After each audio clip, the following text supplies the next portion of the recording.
नमस्ते फ्रेंड्स, स्वागत है आपको फिर से मेरे YouTube चैनल पे।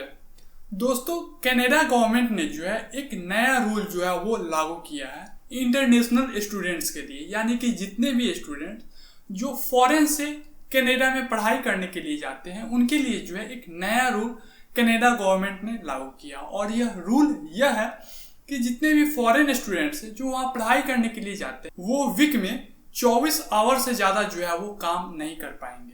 यानी कि जो बच्चे यहाँ से बाहर पढ़ने के लिए जाते हैं वो अपना रूम रेंट चलाने के लिए, कॉलेज की ट्यूशन फी भरने के लिए जो है वो ऑफ कैंपस में जाकर के कुछ काम भी करते हैं। लेकिन अब से वहाँ जो है वो नियम में कुछ बदलाव किए गए हैं। जितने भी फॉरेन स्टूडेंट्स हैं वो कनाडा में एक वीक में जो है वो 24 घंटे से ज्यादा काम नहीं करेंगे। तो आप इस वीडियो में बने रहिए, हम आपको इस वीडियो के माध्यम से बताएंगे कि फॉरेन स्टूडेंट जो कनाडा में पढ़ने के लिए जाते हैं वो कितना कंट्रीब्यूट करते हैं। यह सारा डेटा जो है वो हम आपको बताएंगे, तो आप इस वीडियो में जो है वो पूरे अंत तक जरूर बने रहिएगा। देखिए, भारत से जो है वो बहुत सारे बच्चे जो है वो कनाडा जाते हैं पढ़ाई करने के लिए, अपना जो है वो हायर एजुकेशन लेने के लिए, जैसे कि MBA करने के लिए, BTech करने के लिए, और जितने भी हायर एजुकेशन होते हैं वो करने के लिए भारतीय स्टूडेंट जो है वो कनाडा जाते हैं। पिछले साल की बात करें तो पिछले साल 8 लाख इंटरनेशनल स्टूडेंट्स जो है वो कनाडा पढ़ाई करने के लिए गए थे। लेकिन चौंकाने वाला डेटा ये है कि 8 लाख इंटरनेशनल स्टूडेंट्स में से 40% जो है वो भारतीय स्टूडेंट्स, यानी कि 3,20,000 स्टूडेंट जो थे वो भारतीय थे, है ना।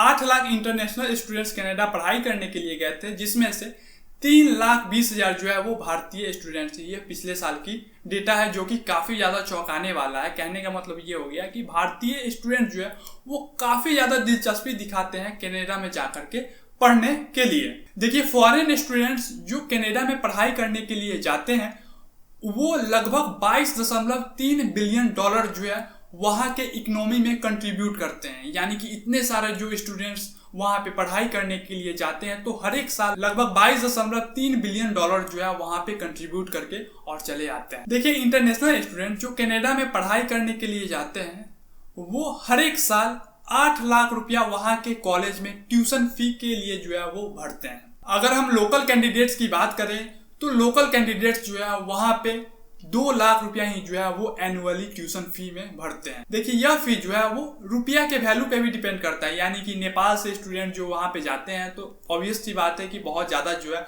वो वहाँ पे पैसा खर्च करेगा। भारत का स्टूडेंट जो वहाँ पे पढ़ाई करने के लिए जाएंगे तो ऑब्वियस सी बात है कि यहाँ की करेंसी वहाँ के करेंसी के मुकाबले जो है वो काफ़ी ढीला है। इस हिसाब से जो है यह कैलकुलेट किया गया है कि इंटरनेशनल स्टूडेंट जो कनाडा पढ़ने जाते हैं वो वहाँ पे लगभग 8 लाख भारतीय करेंसी के रूप में जो है वहाँ पे ट्यूशन फी के रूप में पे कर देते हैं। और कनाडा के लोकल स्टूडेंट्स की बात करें तो वो वहाँ पे 2 लाख रुपया ही जो है वो एनुअली वहाँ पे ट्यूशन फी के रूप में स्पेंड करते हैं। देखिए, भारत से मोस्टली जो कनाडा में पढ़ाई करने के लिए जाते हैं वो पंजाब के स्टूडेंट्स रहते हैं। यानी कि पंजाबी स्टूडेंट जो है वो काफी ज्यादा दिलचस्पी दिखाते हैं कनाडा में जाकर के पढ़ाई करने के लिए। देखिए, पिछले साल की डेटा की अगर बात करें तो पिछले साल भारत से 2,26,450 स्टूडेंट की जो है वो वीजा अप्रूव्ड हुई थी। और इस 2,26,450 स्टूडेंट में से 1,36,000 स्टूडेंट जो थे वो पंजाब के थे। देखिए, पंजाब के लोगों का यह कहना है कि अगर वो अपने बच्चे को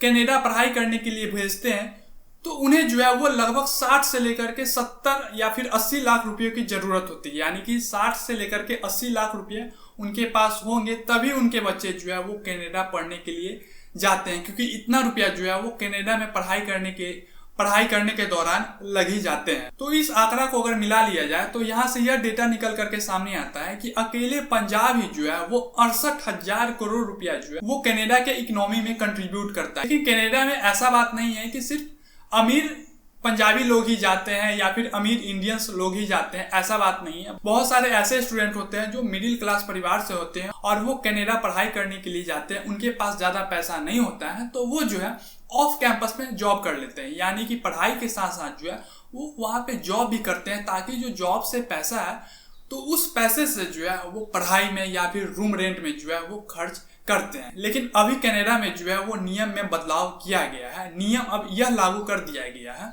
कि अब वहाँ के स्टूडेंट्स जो है वो हफ्ते में 24 घंटा से ज्यादा काम नहीं कर सकते हैं। देखिए कनाडा में 1 घंटा अगर कोई स्टूडेंट काम करता है तो लगभग 1000 रुपया का जो है उनको पेमेंट किया जाता है, जो कि काफी अच्छा है। यानी कि 1 घंटे जब स्टूडेंट्स काम करते हैं तो उसके बदले में उनको जो है वो 1000 रुपया मिलता है। तो ओवरऑल हिसाब से देखा जाए तो ओवरऑल में यह जो खबर है वो दुखद खबर भी है और अच्छी खबर भी है। अच्छी खबर इस कारण से है कि बच्चे जो है वो अब ज्यादा से ज्यादा पढ़ पाएंगे, यानी कि ज्यादा से ज्यादा जो है वो अपना टाइम पढ़ाई में देंगे, क्योंकि बहुत सारे बच्चे जो है वो स्टूडेंट वीजा लगाते हैं लेकिन वहां पे जाकर के पढ़ाई कम करते हैं, काम ज्यादा करते हैं, यानी कि स्टूडेंट वीजा के बिहार पे वहां पे जाकर के काम करने लगते हैं, जो कि कहीं से भी अच्छा नहीं है। अगर स्टूडेंट वीजा पे जा रहे हैं तो वहां पे जो है वो मन लगा करके पढ़िए। लेकिन अगर दूसरे तरफ देखें तो यह खबर बुरी इसलिए भी है क्योंकि बहुत सारे स्टूडेंट जो भारत से या फिर इंटरनेशनल से जाते हैं तो वहां पे बहुत सारे बच्चे जो है वो मिडिल क्लास परिवार के होते हैं, उनके पास जो है वो पैसा नहीं हो पाता है पर्याप्त, तो वो काम करने लगते हैं।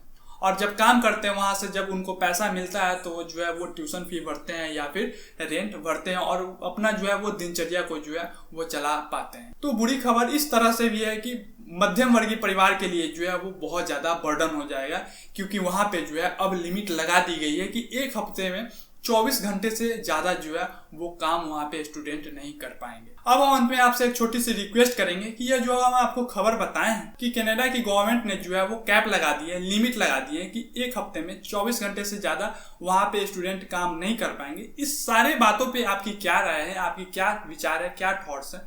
आप अपना राय, विचार, थॉट्स जो है वो कमेंट के माध्यम से हमें कमेंट बॉक्स में जरूर दें। धन्यवाद।